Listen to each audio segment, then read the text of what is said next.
Utility Supported Financing for Energy Efficiency Retrofits. And today we have the State of California presenting with Go Green Financing and the California Hub for Energy Efficiency and Financing. Next slide, please. First, we want to give a huge shout out to our sponsors. Without their financial support, this forum would not be able to take place and have open free registration. We try our best to ensure this is possible because it's really important for us that all local governments throughout the state of California can participate and receive this important information. We also want to give a huge shout out to our promotional partners for helping us reach to the broad network of local administrators throughout the state of California. We really try our best to provide resources for the entire state and not just certain areas. Next slide, please.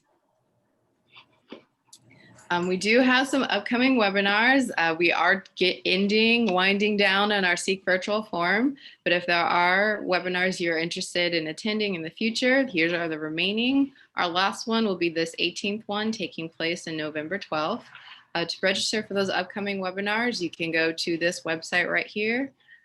We will also be sending a link directly to that website in the chat box for you to have easy access as well. Next slide, please. Normally the SEEC forum is an in-person event. Unfortunately, 2020 was not allowing that. So we're trying our best to create virtual spaces for individuals to network. So what we did was create this LinkedIn group called the SEEC Peer-to-Peer Network. Essentially, it's a space where you can connect to your peers who are passionate about not just energy efficiency, but the overall climate energy space.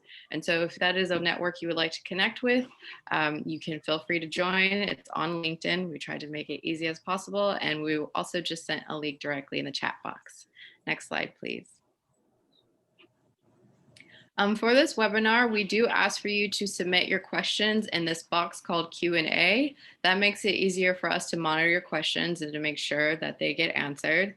We also encourage you to use your chat box to connect with individuals who are attending the webinar. And if you also have any questions for LGC staff, that is myself, Serena, and Ryan, you can feel free to use that chat box as well. Next slide, please. And so I'm going to give it away to Kaylee, and she's going to be introducing our wonderful panelists for today. Take it away, Kaylee. All right. Hi, everyone. Good morning. My name is Kaylee D'Amico, and I am with the California Hub for Energy Efficiency Financing. I'm going to be presenting and moderating today's webinar, and we're really excited to be here and grateful to the SEEC team for offering us the opportunity to present. We have several of our staff as well as some of our panelists on the call today, so I just want to do a quick roll call. So from the Chiefs team, we have myself, and then we also have my colleagues, Miriam Jaffe-Block, our senior manager, as well as two of our program leads, Bill Heberger and Jonathan Verhoof on the line. I don't know if either of you want to say hello. Hello. Hello, and welcome to the forum. Good morning, everyone. Thanks, team. And then I also want to give a chance to our lovely panelists to introduce themselves. They are some of our real program partners, and they'll be speaking to their experiences with the programs towards the end of our call. So I'm pleased to introduce Julie Lessard of First U.S. Community Credit Union. Good morning. Lynette Kyle from Valley Oak Credit Union. Good morning. And Genevieve Dion, who is a project funding specialist at California Energy Consultant Service. Good morning, everyone. So thanks everyone for joining, and we're very excited to present with you today and to share a little bit more about our state-administered utility supporting and energy efficiency financing programs. But before we get started, we do want to learn a little bit more about you. So we're going to go ahead and start off with some poll questions to learn more about where you're coming from and who you represent. So if we could start the first poll question. So this first question, we're just asking what type of organization you represent. So whether you're a local or county government, a utility, REN, or CCA, state government, nonprofit or community-based organization, or something else. So please feel free to share if you're from something else in the chat. Okay, so it looks like we have great. Okay, so it looks like we have a nice split here between several different types of groups. Looks like we have a lot of local government representatives, which makes sense. and some nice representation from nonprofits as well. And I'm curious to see who else is representing different organizations in the chat. So thank you for submitting that. Okay, so moving on to question number 2, if we could launch that. Right, so does your local or regional government actively promote energy efficiency upgrades? And so we recognize that you might fall somewhere between one of these options, but we ask that you select the best one. So the options are yes, frequently, yes, somewhat, or with room for improvement, only sometimes or under certain circumstances, or not at all, or energy efficiency is not a current goal. So we'll give everyone a few minutes to answer that question. And feel free to add some more information in the chat as well. Okay, and then whenever you're ready, SEEC team, if you want to display those results. Okay, so it looks like we have pretty much most or a good half of the attendees are thinking yes or with room for improvement. That makes a lot of sense. I think everyone can promote energy efficiency even more than they're already doing, but it's always great to see that EE is being promoted among local governments. So thank you for the information there. And then final poll question before you start with the presentation, we want to ask more specifically about what you're doing to encourage energy efficiency upgrades in 3 specific sectors. So the question is, through which programs or resources does your organization encourage energy efficiency upgrades in residences, small businesses, or affordable multifamily properties? So for this question, you can select all that apply, and we listed a couple of common options here. So first 2 options are either government provided or utility provided rebates and incentives, financing like PACE or on-bill financing from the utilities, general marketing or education with no financial assistance, so anything you might be doing that is not combined with an incentive of some kind, and then others. So feel free to, if you select that option, share in the chat what else your organization might be doing to promote energy efficiency. So we'll give everyone a few minutes to think about that question and select some answers. I'm seeing some good participation, so keep it up. And then SEEC team, whenever you feel comfortable with the results, feel free to display them.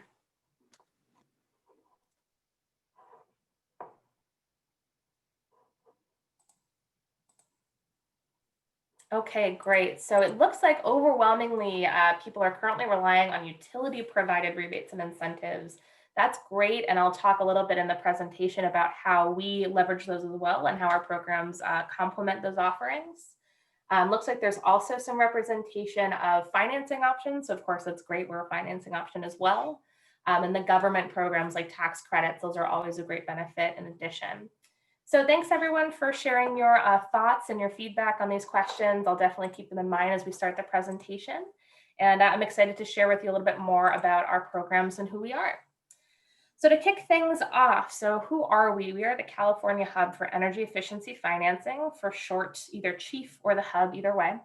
And our mission is to help Californians make their homes and businesses efficient, comfortable, and healthy. So we do that in a number of different ways, but our main function is to leverage private capital to provide attractive energy efficiency financing options. It's important to note a few of the limitations on our scope for these programs. We support energy efficiency measures in existing buildings. So this program does not finance new construction. We also are not able to currently support solar, distributed generation, electric vehicle charging, or battery storage. So this is really an energy efficiency financing option for existing buildings. We work towards the state's climate and energy savings goals. So if you take a look at this diagram on the right, this larger goal to meet greenhouse gas emissions, bring them down by 40% by 2030, that's what we're all working towards. And we fit into this umbrella of a sub-goal to double energy efficiency savings in existing buildings by 2030. So we're actively working towards meeting those goals. And the vehicle through which we deliver these goals are our 3 energy efficiency financing programs in the residential, small business, and affordable multifamily sectors. A little bit more about our context. So as we mentioned before, we are a state-administered program, but what does that mean? So the CHIEF was created by the California Public Utilities Commission with the goal to bring private capital into the energy efficiency marketplace. And the CPUC authorized CAETFA, which is an acronym for a longer name, as its administrator. CAFA is an authority of the California State Treasurer's Office. So the Treasurer's Office houses CAFA and over 15 other financing authorities and commissions, including CPCFA, which some of you might have heard of, the Pollution Control Financing Authority. CAFA itself runs other programs in addition to the chief, including a manufacturing sales tax exemption program. And then the chief is a program that administers 3 smaller financing programs, REAL, Sbf, and AMF.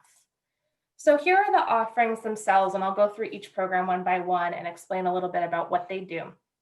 So the REAL program is our oldest program. It's a residential energy efficiency loan assistance program.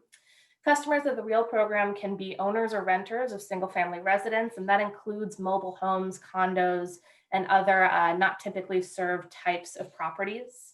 The financing that's available goes up to $50,000, and customers are able to extend their payback terms up to 15 years. This is a huge benefit that really increases accessibility and affordability of this financing. So I'll get into that a little bit later and how it looks for a project example, how that 15 years can really benefit the customer. It's also really important to note that REAL is not secured. So there's nothing tied to the property. There's no property lien. That's different from PACE and other forms of financing. It makes our financing a little bit easier to access. Additionally, REAL rates are incredibly low. So they're at historic lows right now. Rates for a REAL loan range between 3.48 and 8.12%. And that's compared to a national average of about 6% for a 5-year loan. And that can go all the way up to 12% or higher. So our rates are very competitive, and combined with those extended monthly payment or those extended payback terms, monthly payments are very low for customers. Customers have multiple ways to access the REAL program and find out about it. We have a statewide marketing campaign that I'll talk about a little bit later, and our contractors help drive customers to the REAL program as well. Moving on, I want to touch base on our Sbf program, the Small Business Energy Efficiency Financing Program. This launched in 2019 and is open to small businesses and nonprofits, and both building owners and tenants, so serving tenants as well in this program. Leases and equipment finance agreements are some of the financing products available under this program for financing up to $5 million in terms of up to 10 years. Interesting fact about this program, so it's really designed to fill niches that are not currently being met in the small business market by financing options. So for example, this program fills needs that are not quite met by on-bill financing provided by the utilities, and it can be combined with any kind of utility incentive. There are some qualification methods for this program that work really well with utility custom incentives and similar programs. And for customer access points, Sbf also benefits from our statewide marketing campaign, but the primary way that customers find out about Sbf is through their contractor or project developer for a particular project. Finally, I want to touch on the Affordable Multifamily Energy Efficiency Program, or the AMF program.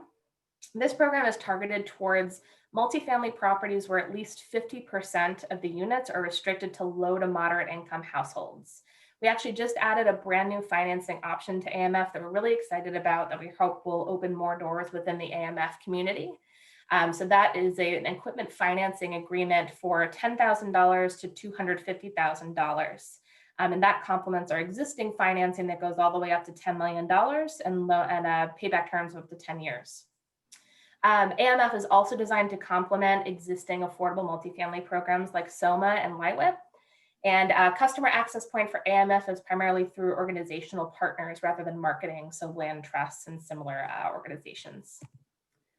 So how do we do all of this operationally? What are we doing on the back end to make these programs work? I want to talk first about the financing side and the mechanism that we use to make these programs better than what's available on the market. So we use what's called a credit enhancement to mitigate risk for our private lenders. In exchange for that credit enhancement, the lenders are able to offer lower rates, better terms, longer extended payback periods, et cetera. And they're also able to open up financing to a broader group of individuals. So the credit minimum credit score requirements are lower for REAL than they would be if you were to walk into a bank. Additionally, on the project side, contractors are trained in our financing. So if a contractor wants to offer REAL, they are required to train in the program before they can offer it. That's true for Sbf as well. Then they're able to present the financing to their customers, and with that additional ability to finance the project, It allows customers to complete deeper energy efficiency upgrades or access these upgrades at all if they weren't able to without the financing. And on a broader level, each of these individual projects contributes to these larger statewide energy goals, and states, local governments, counties, et cetera, are all able to make progress towards their energy goals through these programs. So what specifically can be financed? I want to go ahead and highlight that at this point, we're going to transition to talking primarily about the REAL program. REAL is our oldest program. It has the most robust outcomes of our 3 programs. And so we'll talk about that, especially when it comes to outcomes. Then we'll go back to Sbf and Amf towards the end of the presentation. So what can be financed under the REAL program? The first and biggest piece are eligible energy efficiency measures, or EEMs. We have a statewide EEMs list, and all contractors have to do is make sure they're installing a measure that's on the EEMs list, and that project will automatically qualify for financing through REAL. So some examples of items that are on the EEMs list include efficient HVAC units, insulation, windows, et cetera. And I just want to highlight a couple of cool things about our EEMs. So first is that this program supports decarbonization and fuel switching measures like heat pumps and heat pump water heaters. And additionally, just as we're thinking about COVID and about wildfire smoke and air quality becomes a larger concern, our program is equipped to support measures related to those concerns. So the EEMs list includes things like air purifiers, efficient HVAC units, and windows that keep dust out of homes. So those are all financeable under the REAL. Moving on, REAL can also finance legally and practically required measures related to the installation. So if a contractor discovers that a code required repair is needed, or that you need to upgrade your electrical panel to accommodate your new efficient appliance, if you need to, all of that can be financed under REAL. And finally, and most interestingly, REAL can also be used to finance non-energy related improvements. So part of each REAL loan can be used for things like landscaping, remodeling, and water efficiency measures. So let's look at how this would look in practice. So let's say we have a REAL customer who has a FICO of 600, a credit score of 600, and needs $30,000 to complete several different upgrades on their home. They want to upgrade their HVAC unit. They want to install energy efficiency windows. Their contractor mentions that they need to bring their electrical panel up to code to accommodate the HVAC unit. And then also they just want to landscape their backyard. So below on this side, this is kind of a sample invoice or how the project breaks down that details some of our program requirements for projects. So you can see here, there's 3 different measures that are marked in green. These are all going to be qualified as energy efficiency measures or legal and practical measures. So the HVAC, the windows, and the panel upgrade are all included in that section. This subtotal here is $25,000 or 83% of the loan, which means that this loan is in compliance with the REAL program because at least 70% of each REAL loan must be used for these types of measures. The landscaping is considered a non-energy efficiency measure. In this scenario, it makes up 17% of the loan. So this would also be in compliance with the REAL program because up to 30% of each loan may be used for non-energy efficiency measures. So this is an example of how those project requirements break down in a REAL scenario. Now let's talk about the financing. So the customer has several different options for financing and paying for this project. Let's just talk about 2. So without REAL, the customer would likely walk into a bank and look for an unsecured personal loan. They would likely be facing an interest rate of about 12% based on their credit score, and their term length would likely not go beyond 5 years. That's just what's available on the market in a typical bank right now. That works out to a monthly payment of over $700 a month, which I don't know about you, but that would really be not affordable for me, and I highly doubt many others as well. However, with REAL, their interest rate would be much lower due to the credit enhancement. The term length could be bumped up to 15 years. And that significantly lowers the monthly payment. So that with REAL, the customer would be looking at a monthly payment of about $300. And that's a $400 monthly savings compared to what they would be paying without REAL. So this is the way that the customer is able to benefit from the program, use it to support energy efficiency upgrades, and get a much better rate, term, and monthly payment using this program. I want to transition and talk a little bit about our marketing and how customers find us. So just very briefly, we have 3 main pathways where customers can find out about REAL. So we have a statewide marketing platform. This statewide brand is known as Go Green Financing. Our website is gogreenfinancing.com. And this is the customer-facing hub for energy efficiency financing where our customers can learn more about these programs. They can also find out about REAL and our other programs through their utility or their energy provider. So as we mentioned before, we're not only state administered, but we're utility supported. So the state's investor-owned utilities also market these programs directly to their customers, which is a huge draw for many customers to receive this information from their trusted IOU. And finally, as I mentioned before, contractors also bring customers to the REAL program and other chief programs. Contractors enroll with our programs, they receive training on the financing, they receive opportunities to co-brand and market, and they then are able to offer these programs directly to their customer.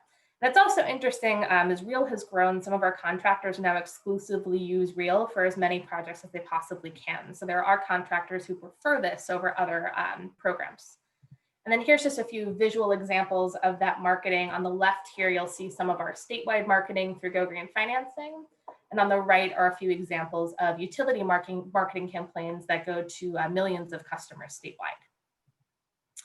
Moving on, let's transition to talk about some of our outcomes and how we're serving customers statewide. So as of this week, REAL has enrolled over 800 loans across the state, and we have over 450 participating contractors in the REAL program. Fun fact, that means that over 99% of Californians live in a county that's served by a REAL program. So they're a REAL contractor. So there is really significant reach of our contractors across the state. For every $1 of credit enhancement we're providing our lenders, we're leveraging $7 of private capital. So we're demonstrating cost effectiveness there. Then I also want to point out some of our preliminary initial energy savings calculations. It's important to note that these are coming from a CPUC authorized evaluation of our first 200 projects. So obviously that's increased significantly since then. But even just for our first 200 projects, we're demonstrating both electric and gas savings for our customers. Over here on the left is a map of REAL loans enrolled by county. And so as you can see, we have significant uptake in the Los Angeles area, San Francisco and Sacramento, and the Central Valley is also picking up as well.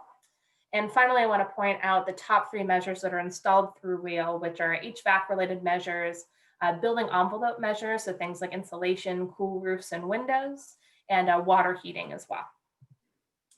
I want to touch on how we're serving underserved borrowers as well and what underserved means in the context of our programs. So for our programs, underserved includes borrowers who are low to moderate income and whose properties are in low to moderate income census tracts, borrowers with lower credit scores, and borrowers who live in disadvantaged communities as assessed by CalEnviro score. So some initial metrics here, 1 in 7 REAL projects are completed in these CalEnviro score disadvantaged communities, and over 50%, so 54% of REAL projects are completed on properties located in these LMI census tracts.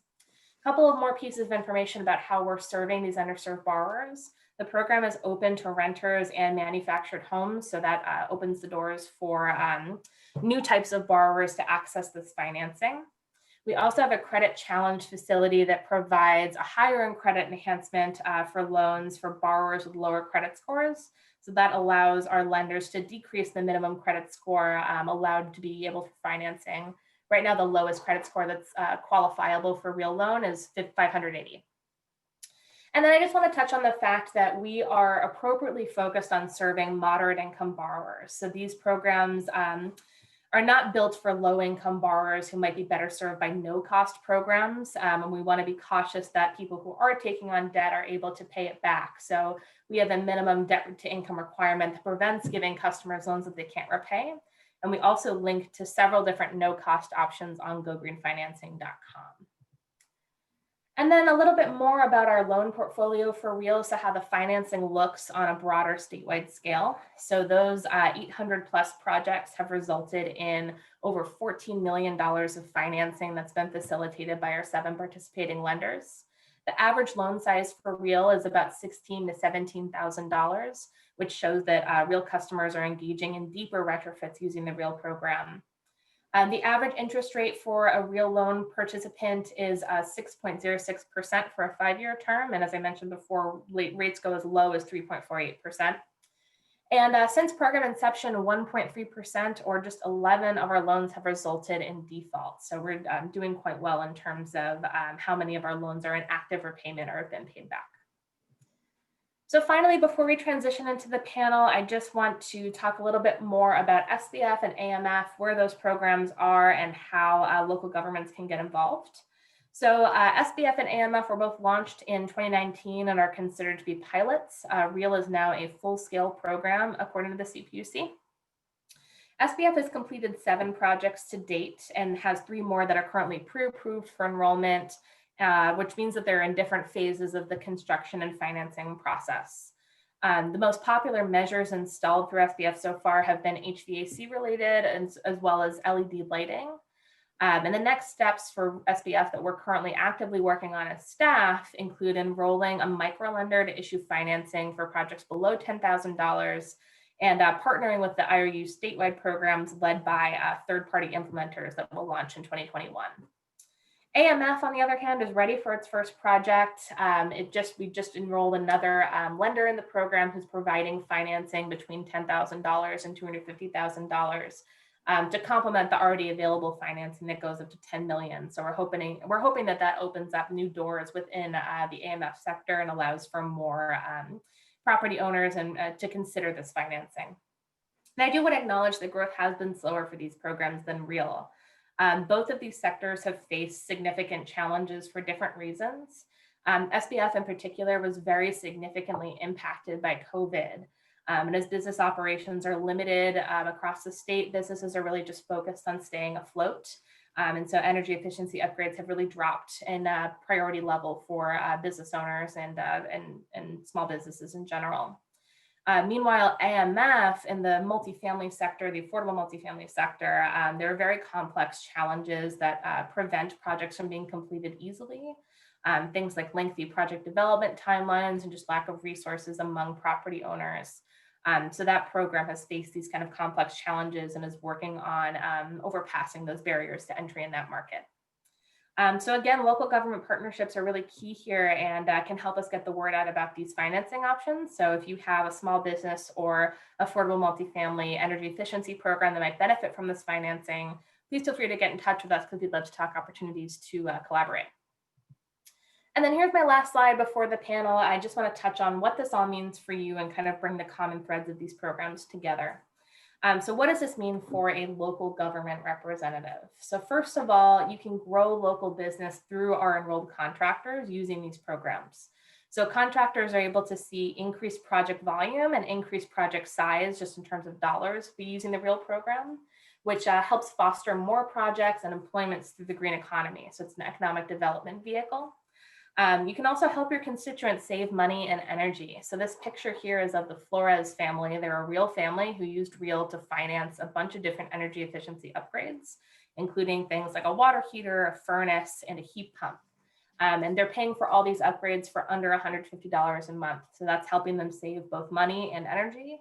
And you can bring this to your constituents as well. Finally, you can use these programs to help achieve both your own regional and the larger statewide energy goals. So we're working towards these climate goals. We're sure that you have reach codes in your region or other goals that you're trying to meet, and these programs present another attractive option to encourage energy efficiency retrofits among your population. So that's it for the presentation. I really appreciate your attention and your time. I want to give a chance to my colleagues, Miriam, Jonathan, and Bill to answer any questions that might have come up before we transition into our panel discussion. Thank you, Kaylee. That was an excellent presentation. I've answered a few in the chat, but I actually think there's one question that would benefit from either Julie or Lynette speaking to, which is the question of when it is a good decision for a homeowner to pursue a HELOC to upgrade their home versus when they might want to use an unsecured loan like REAL. Yeah, I think your answer is right on. It does depend on if someone wants to tie up their home with a lien. If they already have a HELOC, it may be a good option for them. But you also have to consider that HELOCs generally have variable rates affected by the market. So one of the benefits of the real loan is that there are low rates and they're fixed. I really can't add anything more than that. She's correct. I mean, it's a good program for an unsecured. And if you want to tie up your home, then, and depending on what you want to do, if it's outside of the REAMS and the EAMS eligibility, it might work for a HELOC. Okay, sounds good. Anything else to add, Miriam, Jonathan, Bill, or our panelists before we jump into the panel? Just to clarify that at this time, our programs are primarily supporting energy efficiency. The small business program, we've got some room to do solar and distributed generation, depending on the lender. At this point, REAL is really just an energy efficiency program. So I know that's not a distinction that homeowners make. And we are actively engaged in a conversation with the California Public Utilities Commission through their financing proceeding that will look at expanding REAL scope to include solar and storage and other measures to support the state's decarbonization efforts. So hopefully within the next year or so, we will be there. Yes, very good point, Miriam. Okay, so moving on, let's go ahead and transition into our panel discussion. So just as a reminder, we have several of our REAL program partners on the line with us today to talk about how they use REAL and how it has benefited their customers and their community. So just as a reminder, we have Genevieve Dion from California Energy Consultant Service. They're a participating REAL contractor that installs energy efficiency upgrades in the greater Sacramento area. Lynette Kyle from Valley Oak Credit Union. They are a participating REAL lender in the Central Valley, serving Tulare and Madera counties. And finally, Julie Lessard from First US Community Credit Union, another participating REAL lender serving 12 counties in Northern California. So thanks again for joining us, ladies, and welcome. I do want to transition to a few framing questions for the panel. So we'll start with these. We'll pitch these questions to the panelists. And while we are going over those questions, feel free to continue submitting questions to the Q&A function.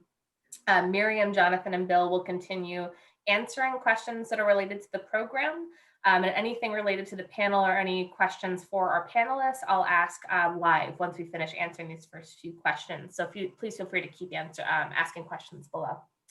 So let's go ahead and start with our first question here. And I'm going to start with Genevieve, if you're ready to go.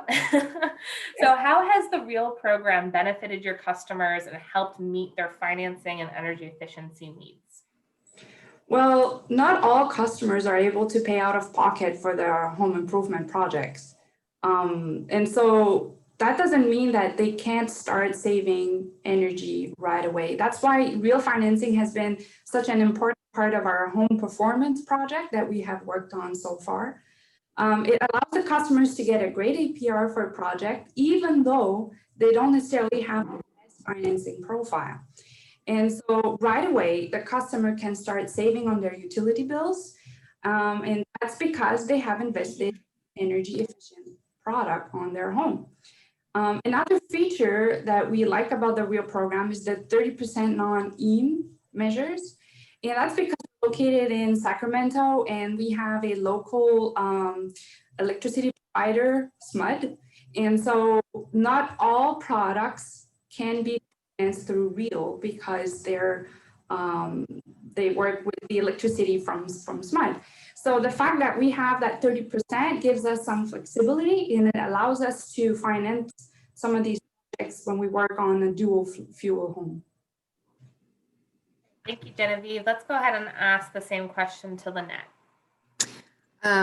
It has been a great help to our little community. We have a lot of underserved customers. We are a very farm labor intense community. So it gives them the opportunity to have those lower rates, those longer terms to make it more affordable. Great. Julia, anything to add? Yeah, From our Cal perspective? Sure. Yeah, we found that the REAL program has really given our members a great financing option. We already talked about how there's no lien attached. to the residents. And some of these loans can be pretty sizable. We can finance up to $50,000. So generally, when you do a home improvement loan for that amount, it will require that some sort of lien is attached to the residence. We've actually had borrowers come to us specifically because they aren't able to be accepted to another program because, for example, we had one that had a reverse mortgage. So this doesn't prohibit because of other liens on the home as well. And it also gives renters the ability to finance energy efficient measures, even if they're not the homeowner. And then also we had discussed the cost savings aspect. That's really a huge benefit for our borrowers.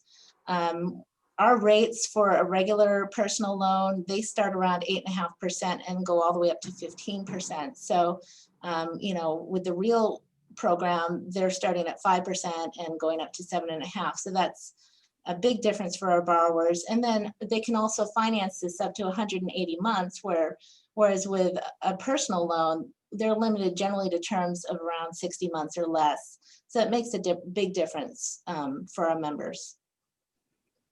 Yeah, those are good points, Julie. And I think specifically how you mentioned that real borrowers can still qualify for real, even if they have things like a reverse mortgage or an existing property lien.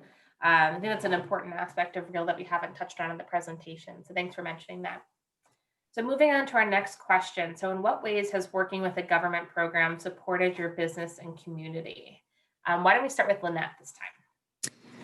This has actually given us a new avenue to be part of the community. We have actually started working with Comfort Now, and we've set up a platform specifically with them through our credit union direct lending, so that when they have applications, it automatically pops into a queue that I can process, so that while they're there in the home looking at the loan options, they can actually submit an application. I can process and get right back to them. So it's given us an opportunity to work with a local business. It's really expanded our exposure to the community and letting the community know that we are available to them through this program. Yeah, that's great, Lynette. And just to clarify for our listeners, Comfort Now is one of our enrolled contractors working in the Central Valley. So there are some of these contractor and lender direct relationships that are facilitated through Real. So I'm glad to hear that you guys have had a good experience being able to partner with them and kind of use this program to support economic development in your community. Why don't we talk to Julie next about this question? So in what ways has working with a government program supported your business and community? So as a credit union, one of the things that we focus on is how to better serve the underserved, and programs such as this really help out. The credit enhancement, the loan loss reserve account, they provide a layer of security, which allows us to extend more to borrowers at better terms and to borrowers that may not have qualified for a traditional personal loan. For example, we've been able to approve real loans to members with lower credit scores who may not have qualified for unsecured credit with us, or we may have stipulated that they needed to provide some sort of security to back the loan. So this allows them to have an unsecured loan, but we also have a protection against default. And while we always consider the borrower's ability to repay, we can actually offer larger loan amounts through Real than we can with our personal loan product. We actually restrict our personal loan product to a percentage of income, and this doesn't have that sort of restriction. So as long as they have the ability to repay, they may qualify for a larger loan amount as well. So it's been something that really helps us to meet that goal of serving the underserved and being able to offer more to our members. Yeah, thank you, Julie. And then Genevieve, anything to add?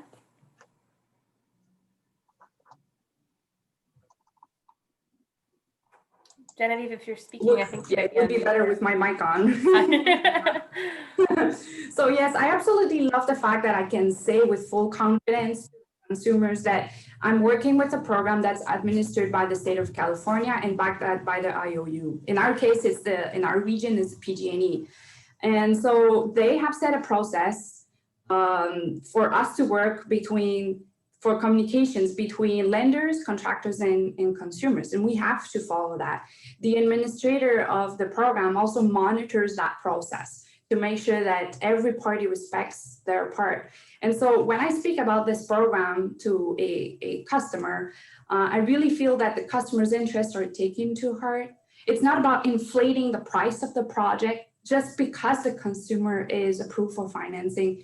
It's really about saving energy, installing great products, lowering utility bills while being mindful of the environment. Yeah, that's a great point, Genevieve. Okay, so moving on to our final question, and I just want to remind everyone, so please keep adding questions to the Q&A box because we're going to open it up to live answers shortly.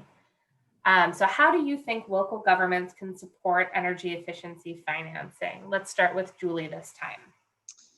I think that communication to your constituents and maybe educating them is probably the most important thing. Make them aware of these types of government programs, that they exist and how they can help them. Provide them with the resources, direct them to websites such as gogreenfinancing.com, and then draw attention also to your local contractors that work through these programs. Let's go to Genevieve. So right now, I believe that on the market, the real program is best for our consumers. So basically, I'm asking Kate Fa and Chief to please continue what they're doing for this program and continue to promote it, because whenever I can, that's where I direct my customers to get a loan. So it's also very important for us as contractors to have these incentive programs available. I'm talking about utility-based rebates that may be available to the consumers. So right now, PG&E has updated their incentive program, and we're very excited to start offering those to our customers. And with the help of the homeowner, we can help the homeowner to make sure that they have great value for what they are getting, because we follow PG&E requirements for these installs. Now, when we help these customers get these great rebates and it's combined with the financing that's backed by the state of California, then this makes it like a 5-star type of project that we can offer. And it makes it affordable to a wider range of consumers that have a wide different range of financial requirements or restrictions. Yeah, those are all really good points, Genevieve. And I do want to clarify, so with the rebates, customers definitely benefit from utility rebates and incentives, and any kind of cash or financial assistance that we can give to support EE upgrades are essential. But for the REAL program, we've actually seen that they're not required for customers. Over 80% of all of our REAL loans have been completed without using any kind of rebate or incentive. It's just the financing. So there is also, a very large group of customers who are just looking for any way to finance these measures and afford them, regardless of whether or not a rebate is available. So those rebates are important, but they're not essential to pushing these projects through. But yeah, I definitely agree that any kind of assistance we can provide is definitely beneficial for the customer. So Lynette, any final words on this question? We were talking about this yesterday with my supervisors, and we were thinking more local, like talking with the city of Tulare and having inserts put into our local billing statements and getting a real personal, so that it is locally in I'm so nervous. Don't be, you're doing great. No, I just think it'd be great if City Tulare, City of Madera would just bring it to everyone's attention. I think the biggest thing is that, yeah, they can go to the Edison, they can go to Go Green, which is fantastic. There's a lot of support, but to get it really down to who sees their statements and get that information out to them, I think that would be great. Yeah, that's awesome, Lynette, and I think it's a great note to end on for these framing questions. Just showcasing the real importance of local government investment and support in these types of programs. And I think it's also great that you're, just advertising like you're open for business in your community. I think this program really presents an interesting opportunity for the private sector and the public sector to come together and support this, great program for energy efficiency purposes. So hopefully there's someone from the Fresno area on the call who can, someone from those local governments who heard your call and will contact you later. Great. All right, well, thank you very much for your answers to those questions. I just want to ping my team as well and start going through some of the questions that are pending in the Q&A section. So I won't ask anyone specific to answer them unless it's directed to a specific person. So if you feel like you have a good answer to the question, feel free to chime in. So I'm just going to go down the list here. The first question I'm seeing, you mentioned the real program loans are available to renters. It would seem like energy efficiency upgrades or investments only make financial sense to renters who rent the same property for several decades in order for energy savings to outweigh the investment since their investment doesn't build equity. Can you illustrate any example where it would make financial sense to a renter to make such energy efficiency investments? I can take a stab at this one, and then Bill may want to talk about any cases he's seen, or also either the lenders or Genevieve has seen one. So Real does, we do finance appliances. So those are people can take with them. So refrigerators, washer, dryers, Energy Star air purifiers, dishwashers. Those are all sort of renter type measures. Some renters may have arrangements with their landlords that they can recoup some of that cost or withhold, if the air conditioner breaks and the renter wants to replace it, they might want to kind of take control over that and then deduct it from their rent. I don't know how common those arrangements are, but we certainly didn't want to preclude. We do require the renter to get the landlord's consent when it is when it's not one of these sort of appliances, when you're going into the walls. There are also people who might have long-term arrangements with family members, that they're, in a home that they are going to be in for a while. So it's certainly not going to be in every renter's best interest to do a large investment that's not going to pay off for a few years. But the other thing is that people are also doing these projects beyond just efficiency and bill savings. People are often doing them for comfort and health. And so sometimes that kind of pure financial calculation of payback is not front of mind versus, wanting to have something functioning. Obviously, we support landlords maintaining their properties in the comfort of tenants, but that's a few reasons I can think of. I don't know if anyone wants to add. In our field, we haven't seen any tenants ask for a loan. So we do say it that it's available, but in our particular case, we haven't submitted any loans for tenants.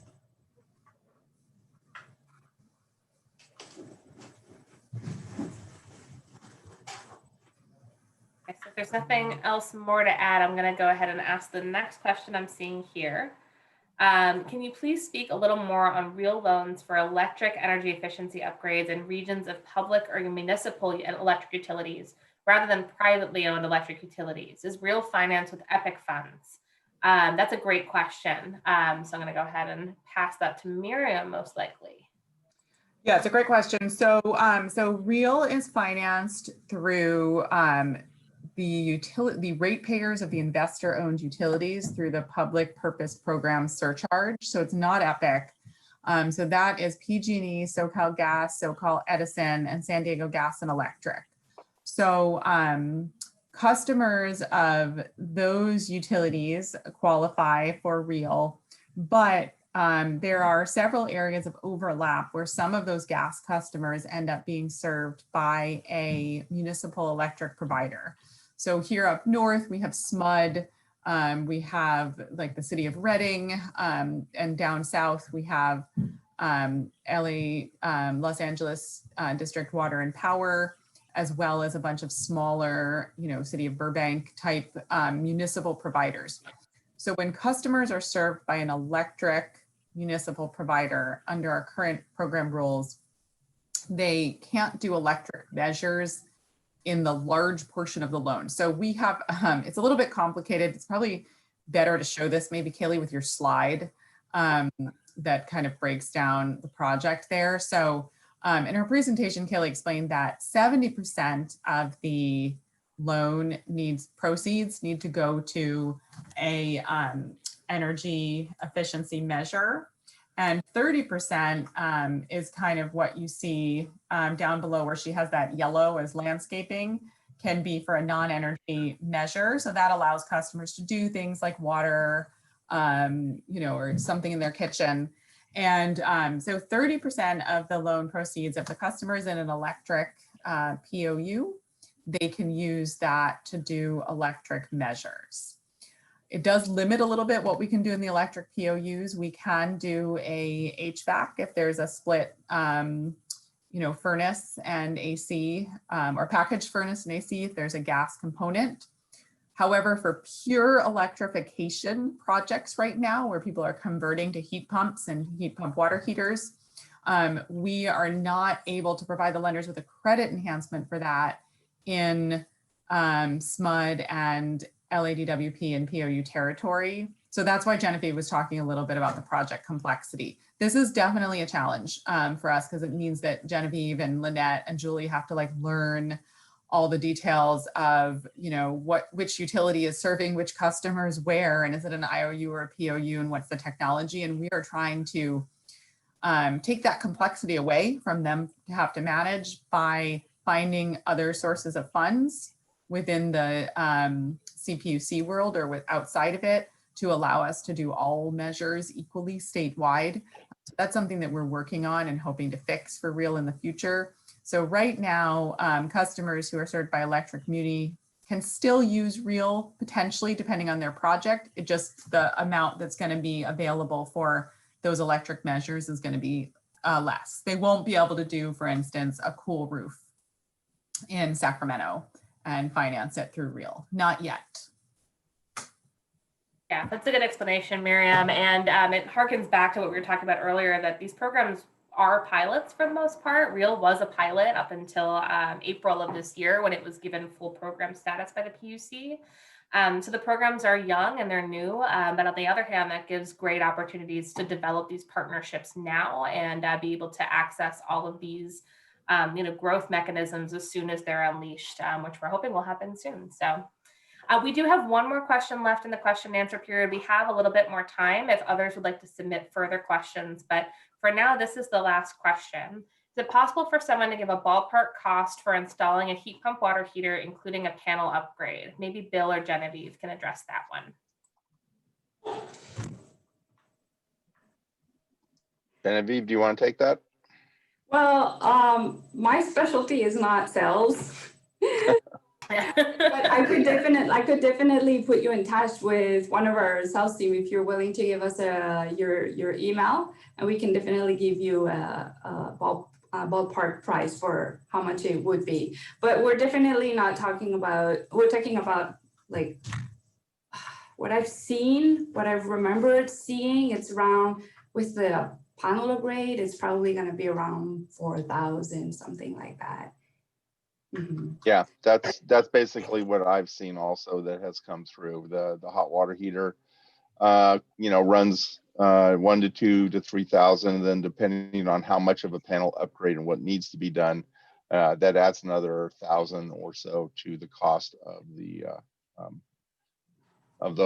hot water install and the panel upgrade. But again, every scenario is different, and so you'd have to contact somebody like Genevieve to get an actual quote on what it would be.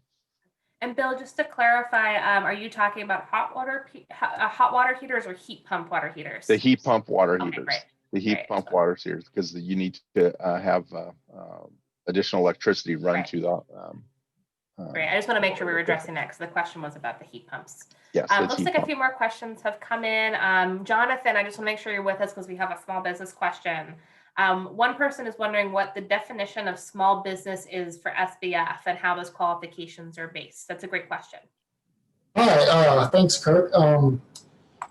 So the entity which is applying for financing must meet one of three definitions of small business: either 15 million a year or less in annual revenue, 100 employees or fewer, or if they qualify for an SBA loan, then they can also qualify as a small business for our program. We have time for about 2 or 3 more questions, so feel free to get those last questions in before we close up the session.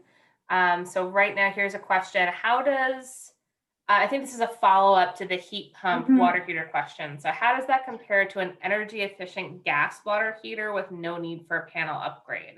So I think it was about $5,000 for a heat pump water heater with a panel upgrade. And then I'll leave it to Genevieve and Bill to compare that cost to a standard energy efficient gas water heater.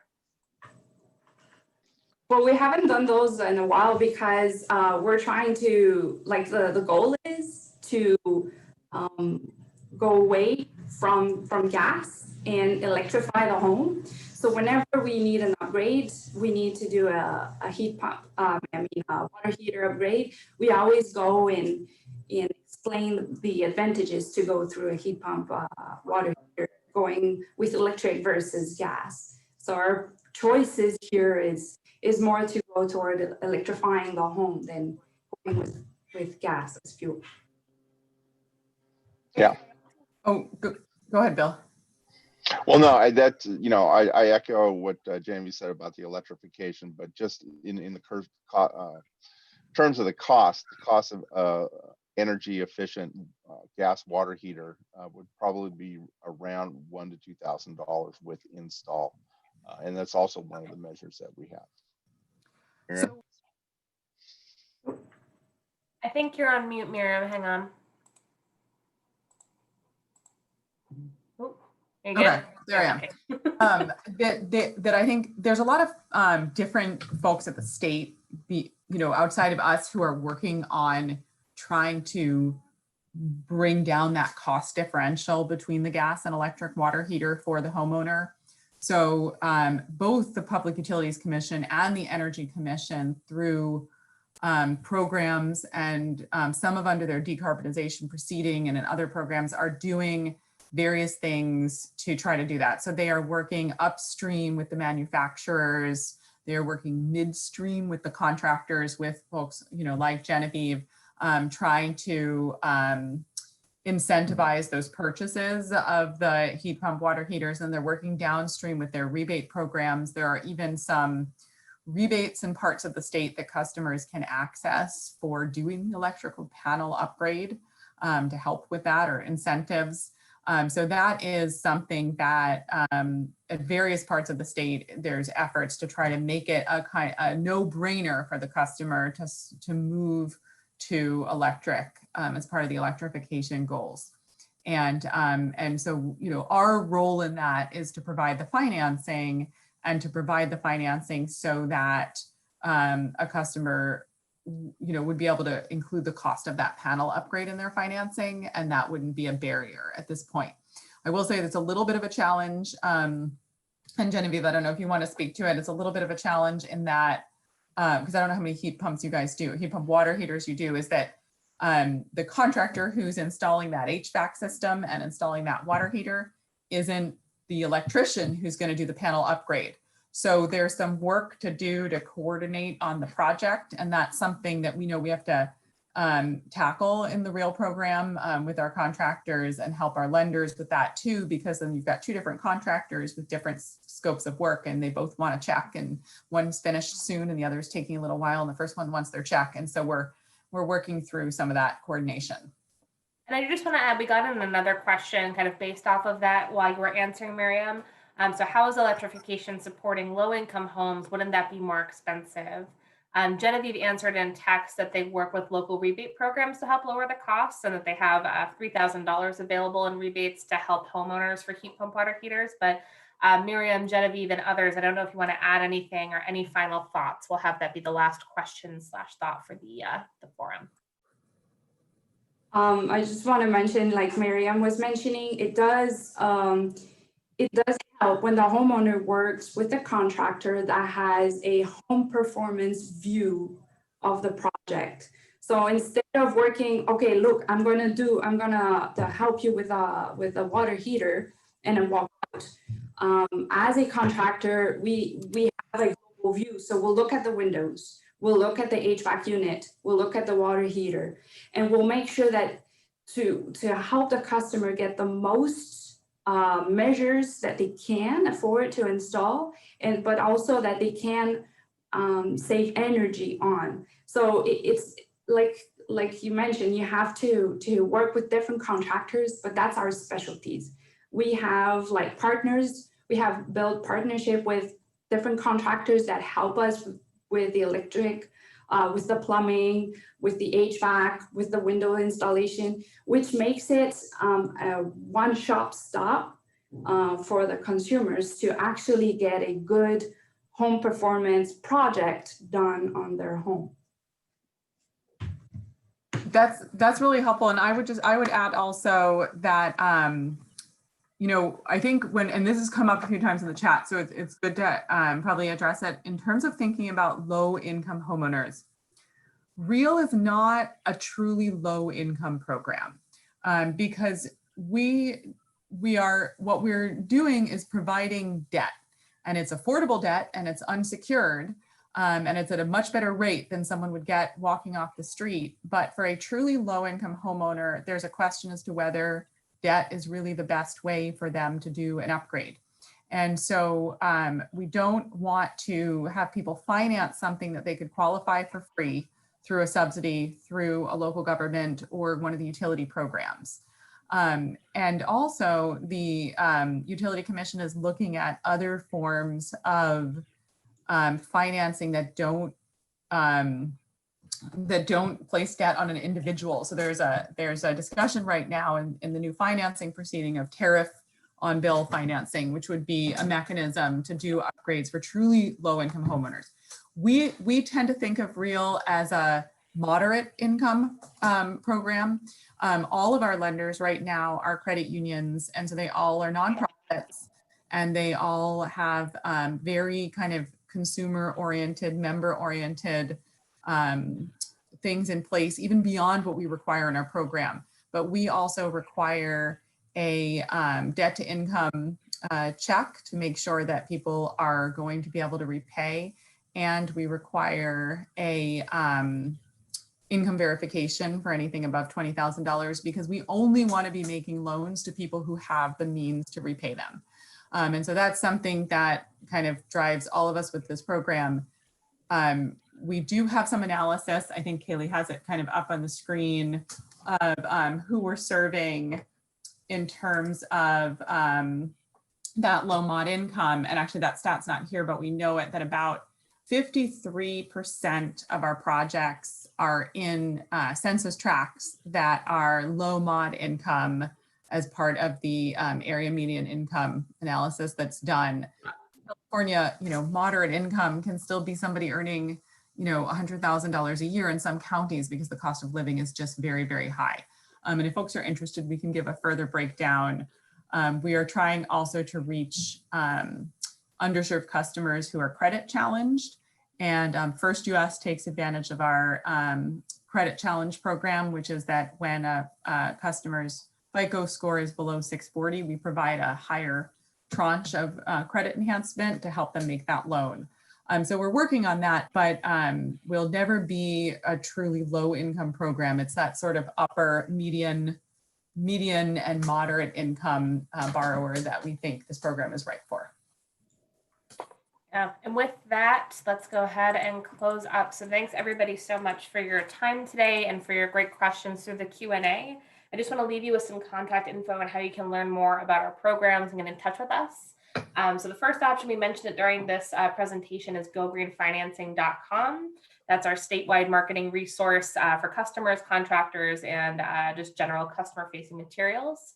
If you're more interested in the policy side of things, the state resources, our quarterly reports, and things that customers don't see, you're also welcome to visit our domain on the Treasurer's website, which is treasurer.ca.gov/keepthe/chief.